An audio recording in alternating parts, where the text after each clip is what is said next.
To say Thank about you. recording. I had a note and I forgot to look at my note. Thank you, Sue. So, yeah, this session is registered. I'm Brigitte Lavoie from Montreal, and today I'm going to present to you a tool that I'm hoping is going to help you when you have a situation that is difficult with a client or a coachee or supervisee. And I would like to tell you that I've started to use that tool because a lot of people do microanalysis. And everybody in the SF community says microanalysis is the best thing since sliced bread has been invented. But in the context that I work, people wouldn't do that. Like they were not that open to be solution focused in the first place. The training sometimes was compulsory. And I thought, okay, if we cannot do microanalysis, that means we cannot reflect on our practices. I don't think so. I think it's still possible to reflect on our practices in a solution focused way. So I like to call the tool macro analysis instead of micro, MICRO. It's a MACRO. So we're going to try to take some perspective about a situation and see how we can intervene differently the next time we see that person. So for the people who have just arrived, I'm just going to put in the chat, sorry, the handouts for the session, and I'm going to give you the first exercise. So it's recalculating root. So the first exercise is this. You think about that person and what am I telling myself about that person? Am I saying, oh, this person is resisting, this person doesn't want to collaborate? Or am I saying something useful, like, oh, she must have good reasons? What are the things that I'm saying to myself about that person? What's better since the last meeting, or maybe since when I started to see that person? What are the successful past? Maybe details of exception, instances, and moments of coping, and what is their preferred future, in their words, under their control, and what it looks like. And is there something peculiar, not peculiar, but unique about the way the person talks? Some analogies, metaphors, her favorite movie that she happened to have shared with you. And for me, I would like to give you 5 more minutes for the people who have started, 5 minutes for the people who haven't started yet. So I would like for you to think about a situation that is difficult and try to fill that out.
Okay.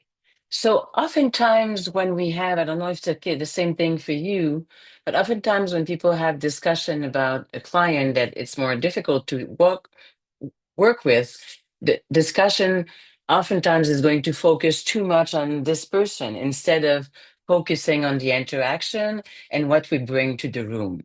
So for me, I start with this, which is what are the luggages that I bring in the conversation that should have stayed outside?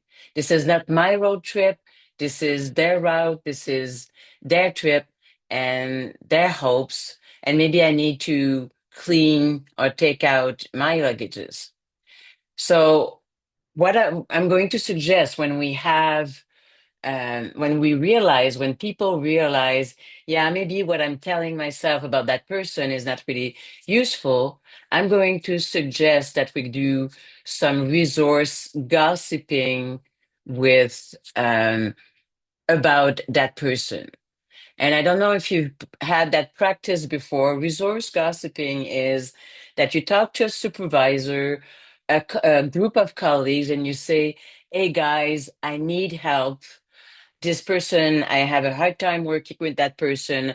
I would like for you to help me see that person in a different light.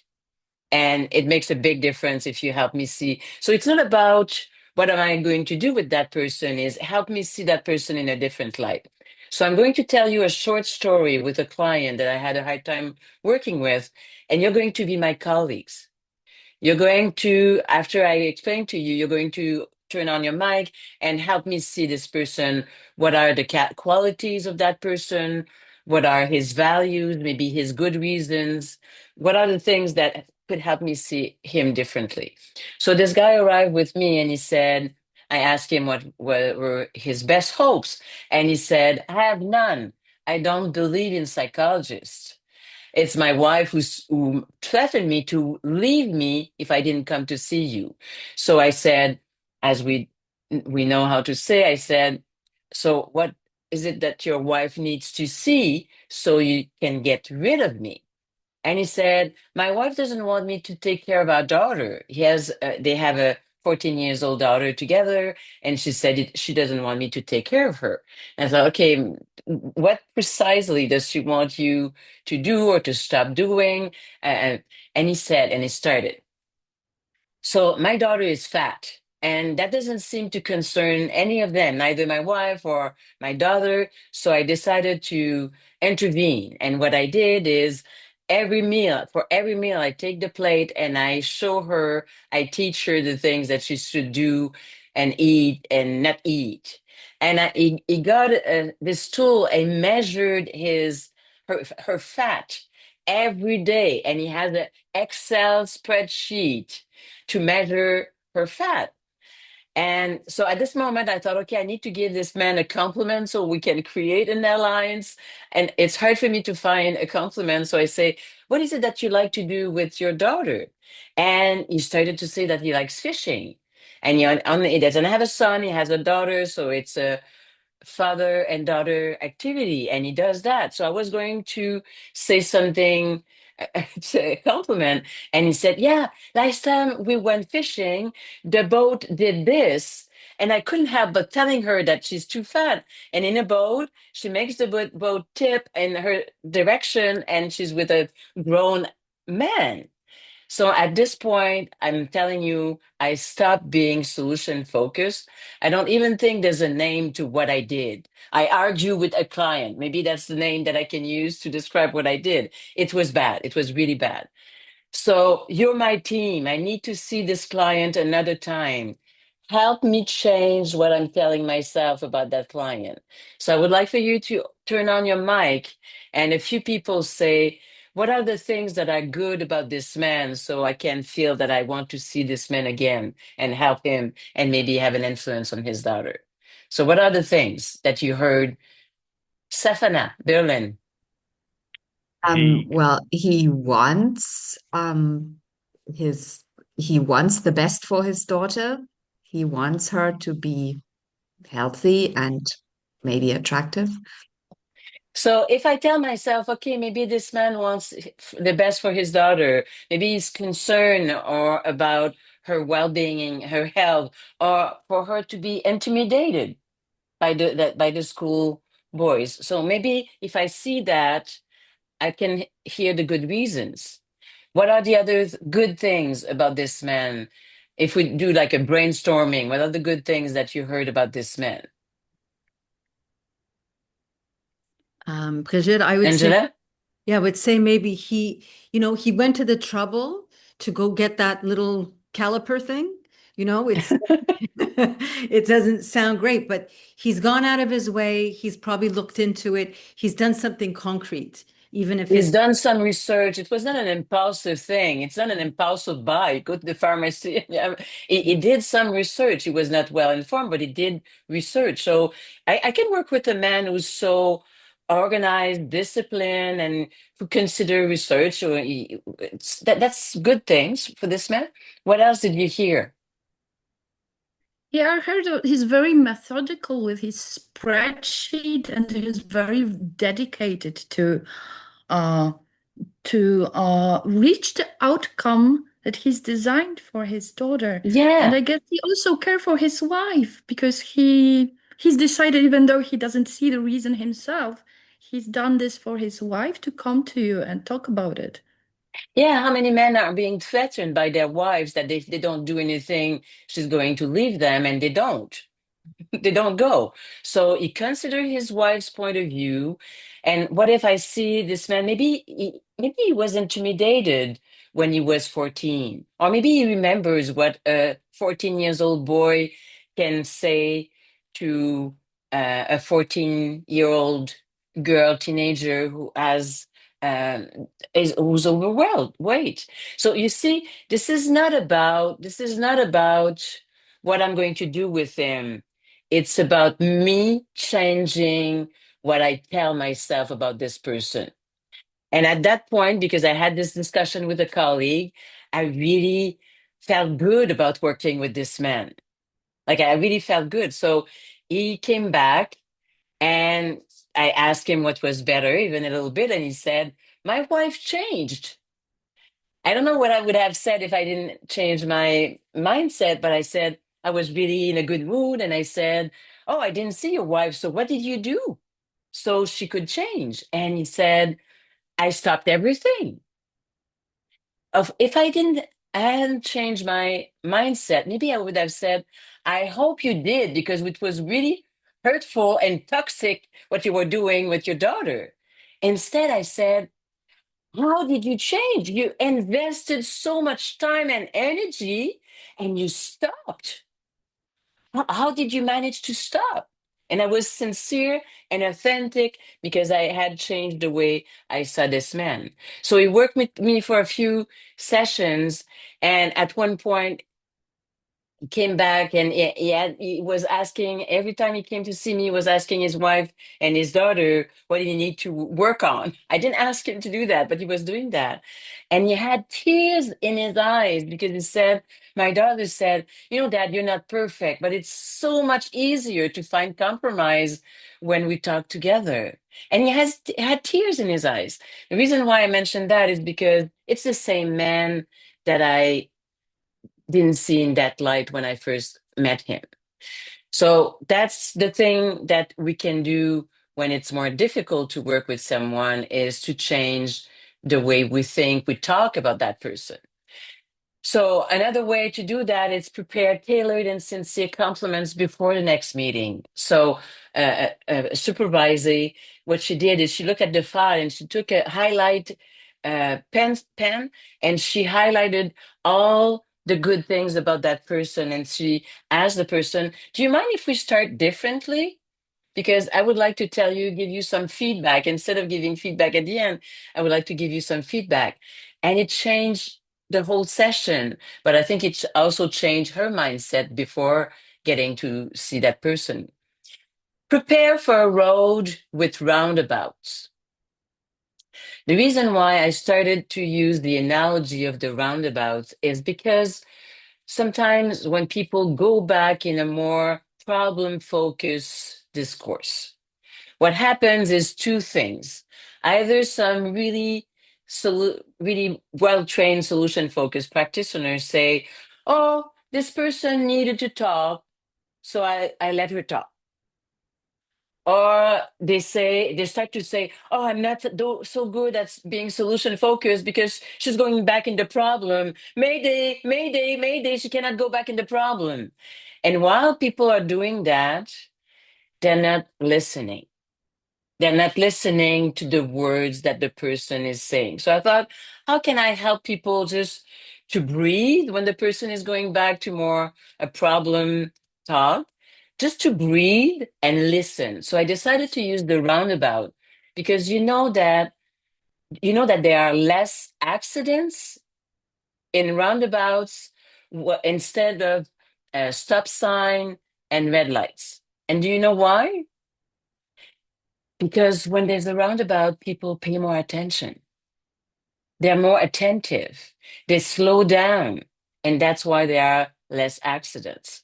So that's why it's another tool that I suggest to use when it's more difficult is to imagine that you are in a roundabout.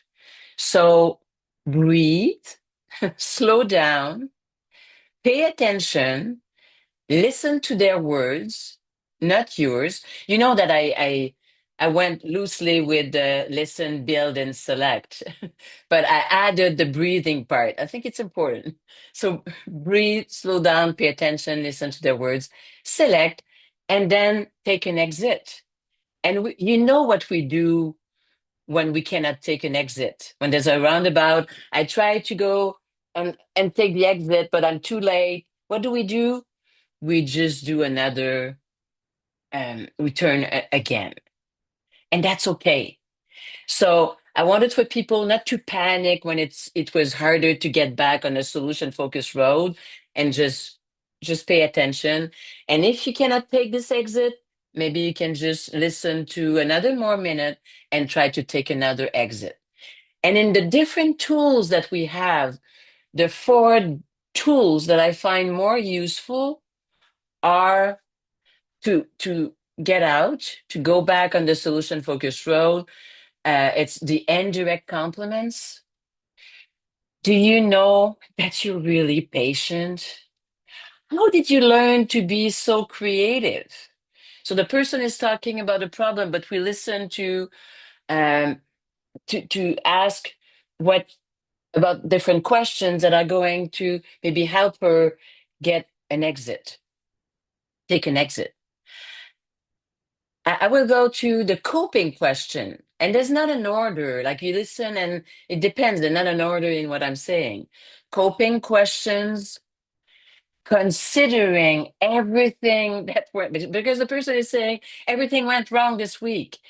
Considering everything that went wrong this week, how did you manage to get up? How did you manage to keep your head above water? How did you manage to put one feet in front of the other? How do you get through your days? So the coping questions can help the person take an exit. And one thing that I borrowed to the different training that I did in crisis intervention and nonviolent crisis intervention is sometime asking a coping question with the same tone of voice is going to help. I'm not going to say calm down, but if I say, how did you manage not to choke your son when he said that? And the person is going to laugh and said, I wanted to choke him.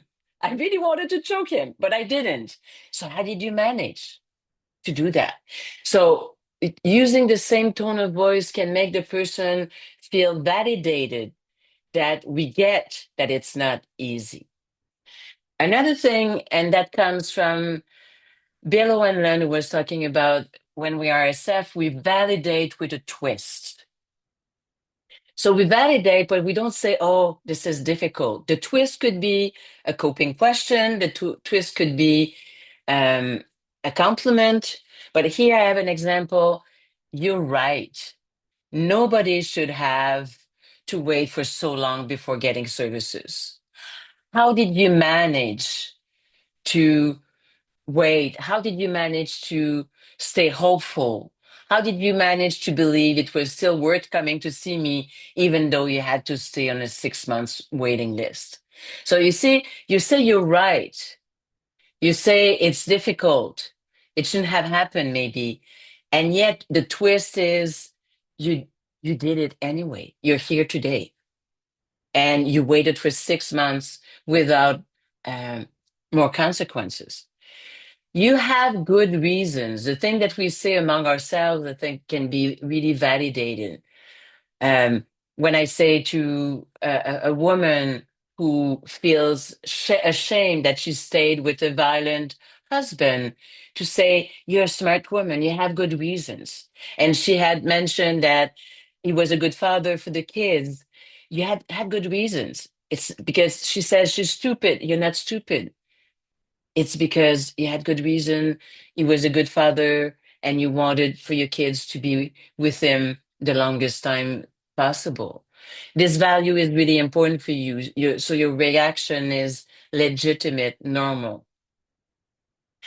Another exit is best hope without using the word hope.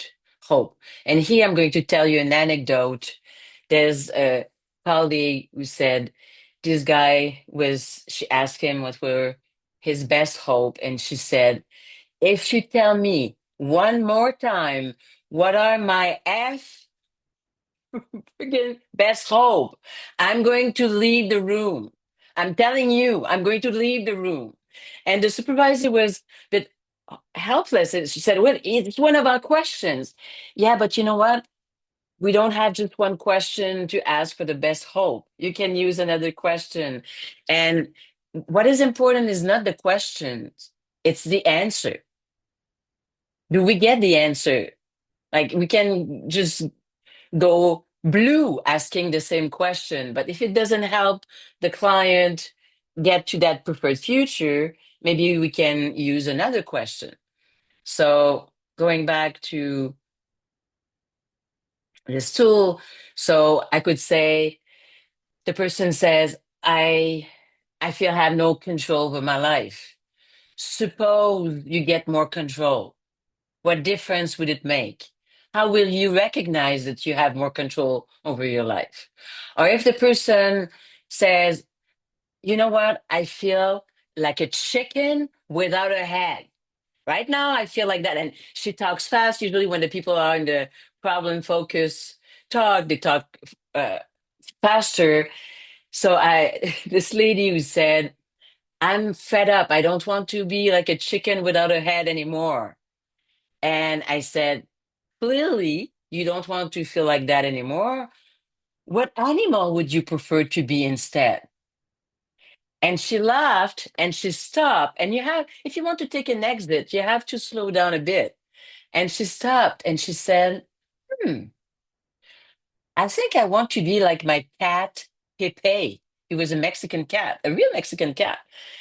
And I said, okay, suppose you're more like Pepe.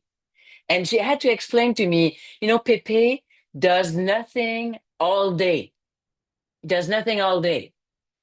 And at the end of the day, when I arrive at home, he feels that he deserves his food. So I couldn't understand yet what she meant. Okay, suppose you are more like Pepe. What does it look like? And she said, okay, I would do everything I can at work, with my kids, with my husband, with my mother who's sick. And at the end of the day, even though I don't do anything, there's only so many hours in a day. At the end of the day, I feel that I deserve my food, which is respect, consideration, maybe it's a bit of gratitude sometimes. I wouldn't have to run like a chicken without a head. I would feel that I can deserve my paycheck, even though I didn't do everything I could. I did enough in the time that I had. So you see, it's really to see how can I listen to their words and try either a coping question, an indirect compliment. If it doesn't work, I'm not going to argue. Not going to pull the person out of the roundabout. I'm just going to continue to listen and maybe take another exit. So when I say prepare yourself to be in the roundabout, it's to have those tools that are part of your tools kit and say, okay, I prepare for this person to arrive and maybe be a bit more problem focused, and I'm going to listen to her words. I'm going to breathe and try to take an exit. And with some clients, we're going to do that a few times during a session, and it's okay. So what's better? If when you fill that out, you couldn't find what is better, maybe it's time to take the time to look what is better since the first session. Maybe she didn't notice between the third session and the fourth session, but maybe it's worth looking from the beginning and you could use a scale. So I have an example here. This person, she lost her son. He killed himself. And the supervisor tells me, she cries a lot and I feel nothing has changed. So I asked him to take all the answers that she gave for the tomorrow question that she asked at the first session. So he had one scale for at 10 being able to have more activities during my day. At 1, not being able to get out of the bed. Another was, she said at 10, I don't dream about my kid, or if I dream about him, it's good dreams. And she had at 10, I can dream, I have new dreams. And he did that with her. And on each scale, she had made progress. Even on the dreaming about my kid, like he said, I don't work with dreams, but it was a sign for her. And she said she had a beautiful dream with her son that he came and he hugged her and he said, go on with your life, mom. And it was really moving that she had that experience, not because they worked with the dreams, but for her, she had moved on that scale. So she felt that she was getting better. But when they were looking from one session to another, when they were looking at just what was different during the session and couldn't see the clues, and she was getting discouraged. So the other thing that we could do, if when we ask what is better, maybe that could be to prepare for another pre-session change question, which could be, what are you most proud of? If people are going through a really, really rough time, maybe they don't see what is better, but we can ask, what are they most proud of? And maybe we need to be more, so for them to be more able to see the signs, maybe we need to work with them during the session to identify some signs that they were moving forward. And a list of 10 can be useful. I'm going to give you an example. I had this lady, she wanted to get better, and one sign for her that she would be able to get up in the morning to help her daughter prepare for school. Her daughter was 7, and she felt she was not there for her. Her father was there to take care of her, but she felt really bad and guilty that she couldn't do that. So we made the list of the 10 signs. And the 9th sign was that she would feel good enough to prepare when she had a good moment during her day. She would feel good enough to cut some fruits so her daughter in the morning could have some fruits that were prepared. So the next time that she came to see me, she had a big smile. It was the first one that I saw on her face, because she said, when I woke up, I couldn't wake up again before my daughter went to school. But when I woke up and I opened the fridge, I saw that the bowl of fruit was down. Like my daughter went to school and she had more fruit to eat in her belly. So taking the time to identify what are going to be the signs, and maybe having a list of 10 signs, we can make sure that at least one will appear between those two sessions. I'm going to tell you a bit about the other one, and I would like to finish for you to go back to your client and see what you could do differently next time. The preferred future, I would say that 80% of the people, when they feel they're turning in a circle, it's because the future is not clear, or it's not within the person control, or it's what I want for them, not what they want for themselves.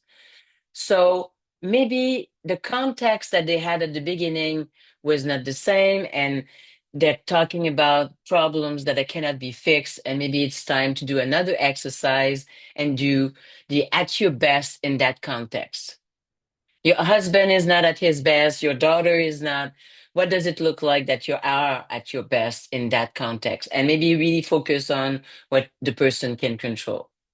Try an exercise with cards, objects to identify how they want to feel instead. We forget sometimes how some people are not good with words, and we use so many words.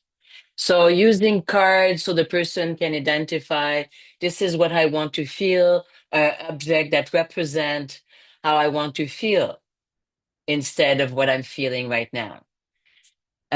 Sometimes it's useful to create a custom scale question. And here I'm going to borrow the work of Ellen Quick in California. She works with people with anxiety, and she's going to say, at 1, you feel so caught in anxiety that you're in your bed in a fetal position. That's how bad anxiety is. And at 10, you're so zen that you don't show up at work. You text as you drive. You don't ask where are your kids, and they're 8 and 9 and they're not back home at 10. So she dirties the 10. So the curve is like this, and then she's going to aim for a 8, which is what would appropriate caution in your context would look like.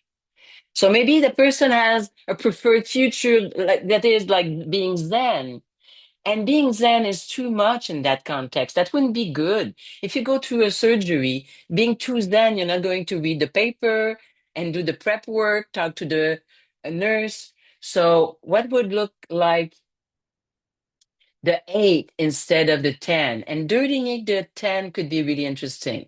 I do that too with people who want to be more assertive. Okay, at 1, you're so not assertive that your next name is Rug. And at 10, you're so assertive that you say what you think when you think it, and nobody wants to invite you anymore to any parties at the office or in your family, in your extended family. See, like, can we play with that? So the person, I see some people smile and laugh. That's what happens with the client. And they say, yeah, you're right. Maybe I don't want to go that far.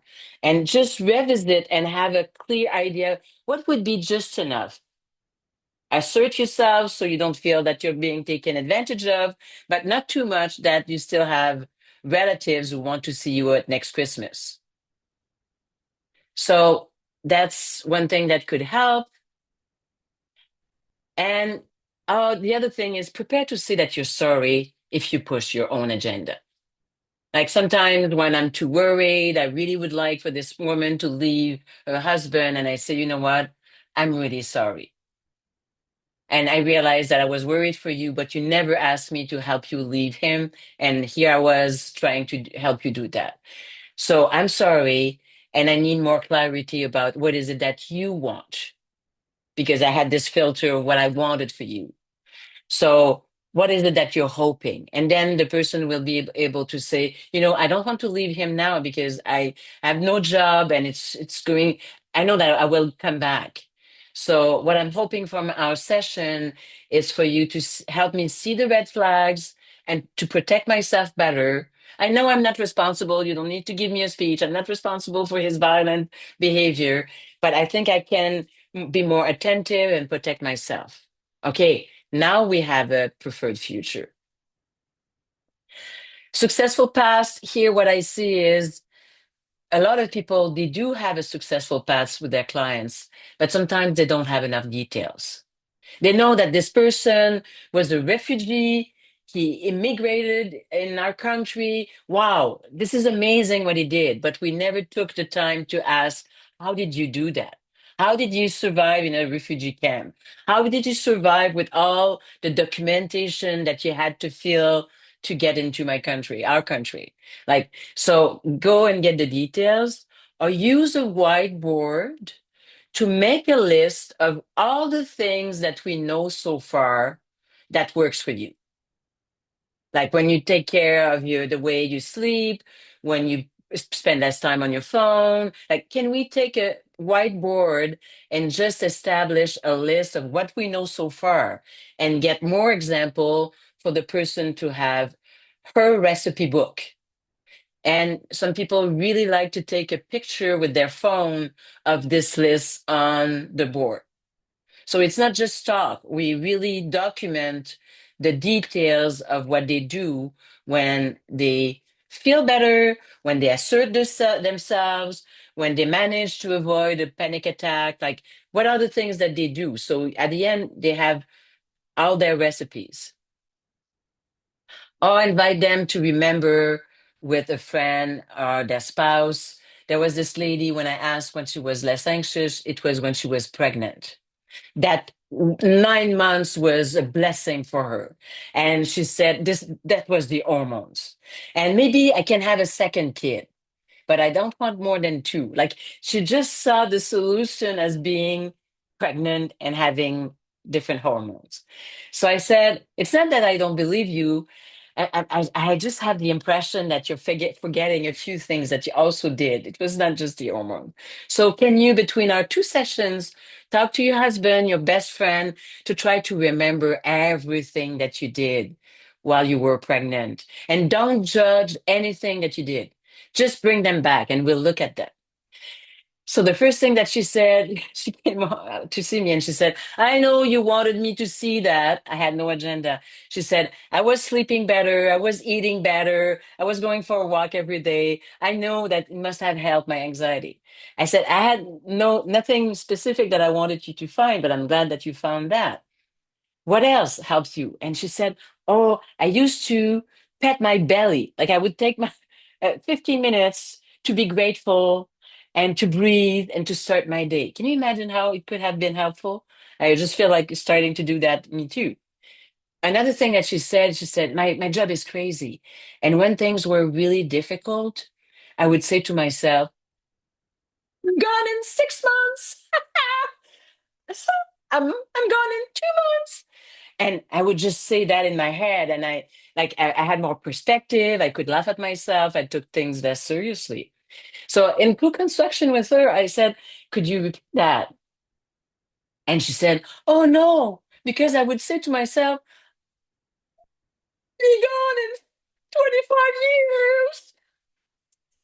And she was laughing, but it was no, but are you there at 5 o'clock? I don't know. Are you there on Saturday? And she said, no. So she ended up saying, okay, I'm going to say, I won't be here at 5 o'clock. I won't be there on Saturday. And in this example, I just want to say sometimes a lot of really savvy solution focused practitioner forget that sometimes the solution is in the tone of voice. It's not just what they say to themselves. It's not just what they do. It's the humph, the attitude, the state of mind that they do things differently. But if I had given up, oh, okay, it was the hormones. It was when she was pregnant. She cannot have another kid. Like I would have given up on those details. So I didn't give up and I asked her to get some more. But sometimes in other examples that I don't share with you, I gave up too easily. And then we can get back to them and be more curious. So be completely curious about their activities, favorite movie, a song that has helped in the past, and adopt a not knowing stance to explore with them how their metaphors or story could be useful right now with questions like, I wonder, I suppose. This lady, she wanted to leave her job and she wanted to tell her boss. But what we knew, both of us knew, that when people said that they were going to leave their job, the boss was really negative towards them. The boss was never there when someone was leaving at the goodbye party, and she was really toxic. That was the reason why she wanted to leave. And I tried being not solution focused. And I said, you shouldn't tell your boss that you're going to leave. She's going to be after you. It's like having a target in your back. And she said, no, no, no, I don't want to be dishonest. But the way it came up, it's because one of her favorite movie was Shawshank Redemption. And I don't know if you know this really old and good movie. It's two prisoners who are trying to escape prison. And she talked about that in length. And I don't know if it's her or me because I didn't know do microanalysis. But at one point, she was not leaving her job anymore. She was preparing an escape plan.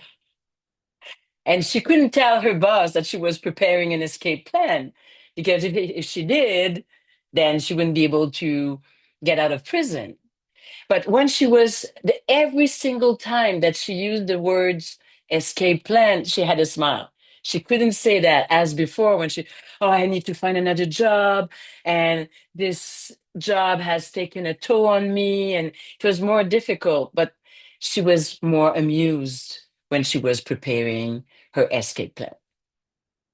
So what I would like for you to do, I would like for you to I'm going to send you in small room.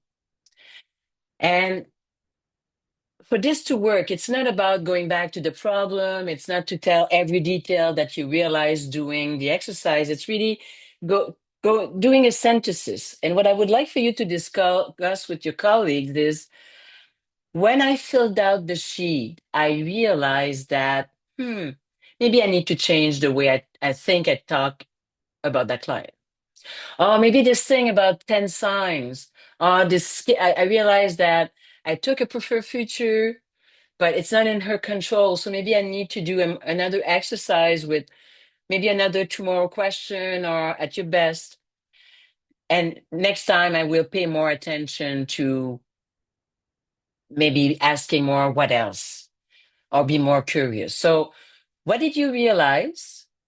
And what do you feel like doing next time you see that person? What is it that, okay, if I see that person, I'm going to do this. And of course, if something else come up more important for the person, it's not that we set an agenda. And I know that Steve DeShazer said, don't think, observe. But sometimes thinking a bit ahead and be prepared to be more in the roundabout and be patient and breathe can help us. So I'm going to send you in the little room, and I would like for you to discuss what are the things that you realize doing this exercise about that client. Because for the people who arrive later, they had to think about a client. So I'm going to send you'll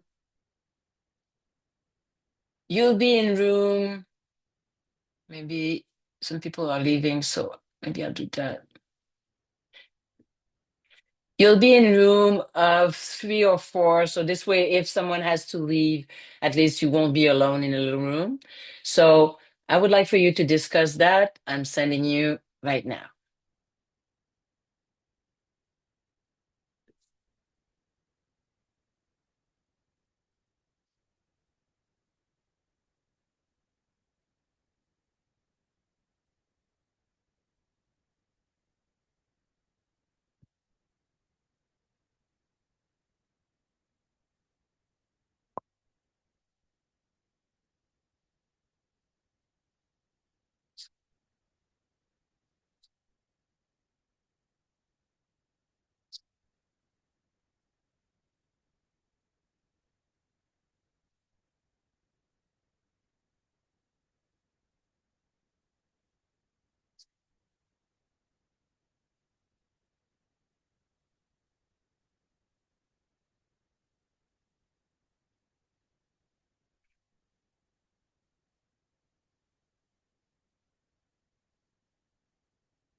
Felicia and Danielle, are you alone in your room?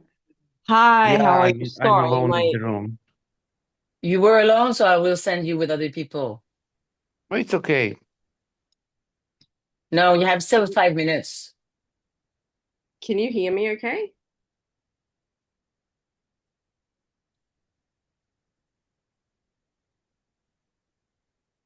Can you hear me okay? Yes. Okay, excellent. Yeah, my internet is really shaky, so there might be a while. I dropped out, so that's why I come in again late. Okay. So I will see if I can.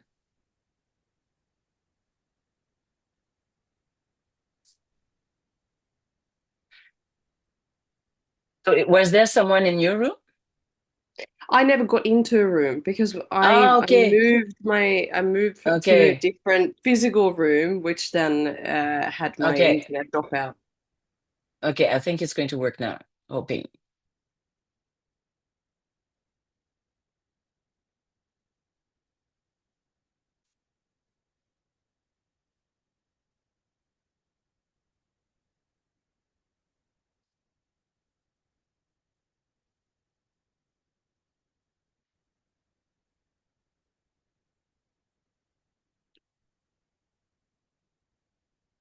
Michelle, were you in a room? I was in a room and then I saw this topic and I thought, oh, this would be very interesting. Okay. No, you're not. We're not in a small room with other people. Okay. I'm going to ask them to come back in 2 minutes. So if you didn't see the whole thing, I think it's going to be difficult. But Okay. do you want to go in a small room? There's still more 2 minutes. No, that's okay. I was really having a lot of challenges getting on to the conference, so I'm just now getting into everything. So no, I totally respect this is probably in the middle of a session, so I know new ones will start at the top of the hour, so I will join those. Okay. If you want to stay, I can give you the handout. So even though you were not there, if you can read, maybe Sure. you could use them. I'm Oh, going to. lovely. Lovely. Uh,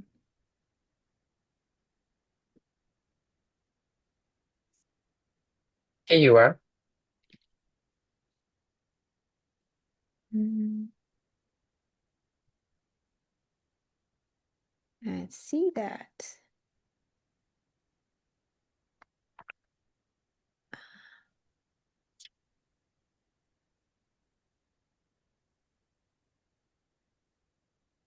All right, I will take a look at that. So thank you so much. Okay. Bye bye. All right, bye-bye.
So I know that we don't have much time. If there are a few people who would like to share what they realized or their takeaway, I would appreciate if a few of you would like to share something that was discussed, or if you have questions.